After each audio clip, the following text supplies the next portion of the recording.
Hey, welcome to 12-Tone Building Blocks, our monthly series about the fundamentals of music theory. Last time we talked about scales, and in that video we used the words scale and key pretty much interchangeably, but in practice they're actually slightly different things. A scale is just a collection of notes that you draw from to give yourself some structure. Scales get used in all sorts of different ways because structure's pretty much always useful, but keys are much more specific. The key's job is to define the harmonic grounding of a song. What does that mean? Well, most music is what's called tonal music, which means that it's built around a specific note called the key center or tonic, and the way things sound depends on how they relate to that root. So the first thing a key does is it defines that tonic. It tells you where the music is anchored so you know how other notes will function. The second thing it does is tell you which scale you're using over that tonic. You can still use notes from outside that scale, but the ones in it are, well, more important. Theorists call these notes diatonic, but you can just think of them as in the key. So for instance, the key of G major is based on the note G, and it uses all the notes in the G major scale. It's pretty simple, but it's also incredibly important. This idea is the basis for almost all the music we encounter. But that's not it. Keys also help with notation, a topic we've covered before. Take a look at this melody in E major.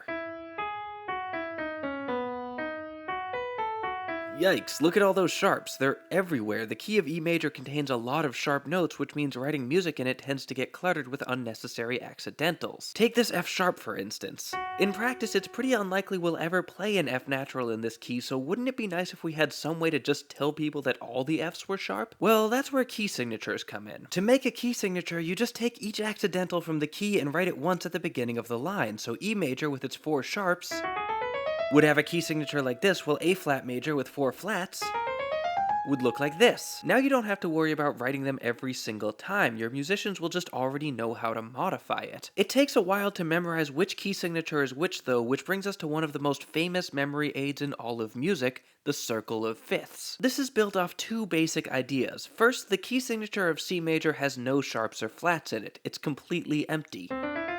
Second, if you raise the tonic of your key by a perfect fifth, you wind up adding 1 sharp to the key signature. So C major has none, G major has 1, D major has 2, and so on up to C sharp with 7. Likewise, if you instead lower the tonic by a fifth, you add a flat, so F major has 1 flat, B flat major has 2, and again so on to C flat. This gives us 15 possible key signatures, but with only 12 actual notes, a couple of them are gonna be redundant. We can show this by arranging them into a circle like this, giving us an incredibly handy reference tool. And you don't even have to actually work it out. There's plenty of mnemonics for remembering the order. For the number of sharps, I like to use good dogs are even better for children, while the number of flats could be 40 baby elephants, 8 dozens of gummy critters. But major isn't the only scale out there. Sometimes we're in a different kind of key like minor. To find that key signature, all we have to do is rotate the circle counterclockwise until A minor is the empty one. Generally though, major and minor are the only 2 kinds of key signatures we use. If you're writing a more exotic scale, you'll usually just pick whichever one of those is closest and then modify the extra notes by hand. This may be a bit unwieldy, but it has the huge benefit of letting players quickly identify the tonic, and really, most music uses one of those 2 scales anyway. But we're not quite done. Knowing how many accidentals there are can help you identify the key signature, but in order to write one yourself, you need to know which specific notes are actually altered. Fortunately, that's pretty simple because it uses the same order every time. Specifically, it's this order here, although I'll leave it to you to figure out why. For the sharps, we go this way and can use the mnemonic Father Charles goes down and ends battle, and the order of flats goes the other way with battle ends and down goes Charles's father. So that's probably more than you needed to know about key signatures, but really modern music wouldn't be the same without them.